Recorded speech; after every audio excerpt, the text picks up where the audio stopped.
You're on a call where the person keeps pacing, talking over you, and raising their voice. There's no emergency or immediate safety threat, but every attempt to guide the call is getting pushed back. Reasonable directions are met with resistance. And you feel like saying, "You need to calm down and listen to me."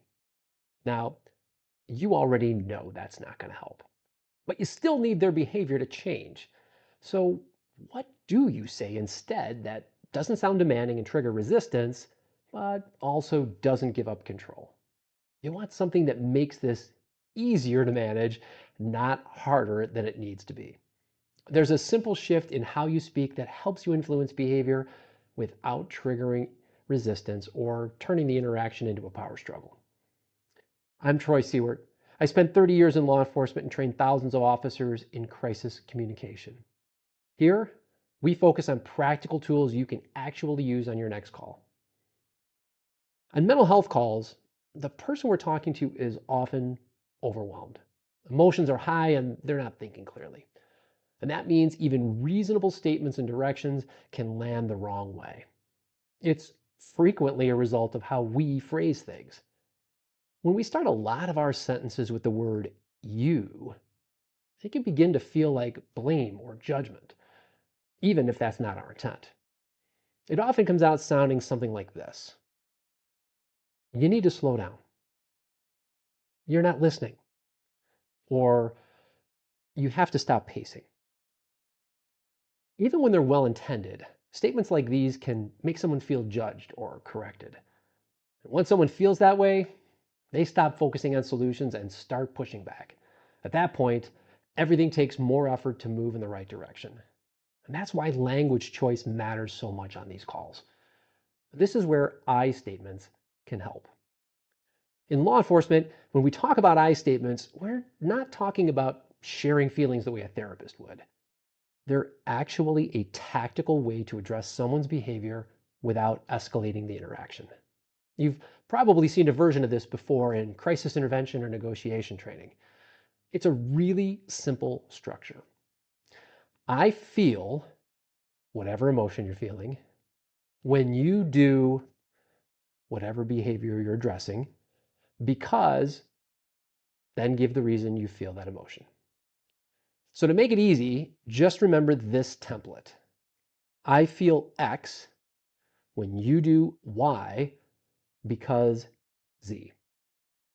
The reason this works is because it lets you explain how someone's behavior is affecting your ability to do your job and why that matters on the call. It keeps the focus on what's happening and what needs to change without it sounding like blame or accusation. Now let's look at how this works on real mental health calls. One way we use I statements is to discourage behavior that's pushing the call in the wrong direction. This is used when there's no immediate safety issue, but the person's behavior needs to change. Instead of saying, "Stop yelling," you might say, "I'm feeling frustrated when you talk at that level because it's hard for me to understand what you're saying and I want to help." This isn't a command. It's an explanation of cause and effect. It shows how their behavior gets in the way of figuring out what's going on. And that gives the person a reason to adjust their behavior without feeling challenged. You're still addressing the behavior, just in a way that doesn't spike emotion or push the call sideways. The other way we use I statements is to encourage behavior that helps move the call forward. This is where you reinforce what's working and guide the person to keep doing it. For example, you might say, "I feel more comfortable when you slow down and talk to me because it helps me understand what you need." Or, "I feel better about where this is going when you talk with me because it helps us keep things moving in the right direction." In both examples, you're linking a specific behavior to a positive outcome on the call. And that connection makes it more likely the person continues with that behavior. It shows the person that what they're doing is helping, which encourages them to stay engaged and cooperative. Now, Before we move on, there's one mistake you need to avoid when using I statements. And it's one I made myself early in my career. I'd always heard people say, just use I statements. So I put the word I in front of whatever it was that I needed. Here's a classic example from my past. I need you to calm down. As you can imagine, it often just made things worse.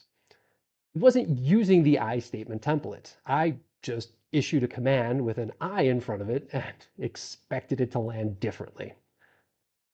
When you don't use the template structure, you'll lose the whole benefit of the tool. The template is what keeps what you say from sounding demanding and helps it land without triggering resistance. And that difference matters in the moment.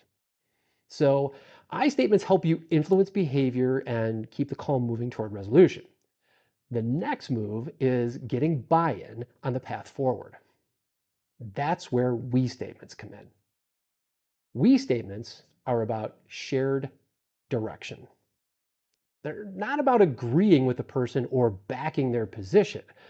They're about using language that helps the person feel like you're both getting through the situation together.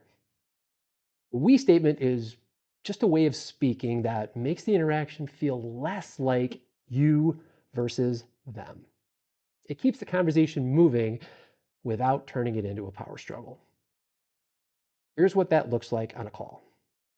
Instead of saying, here's what you need to do next, you might say, we're going to take this one step at a time.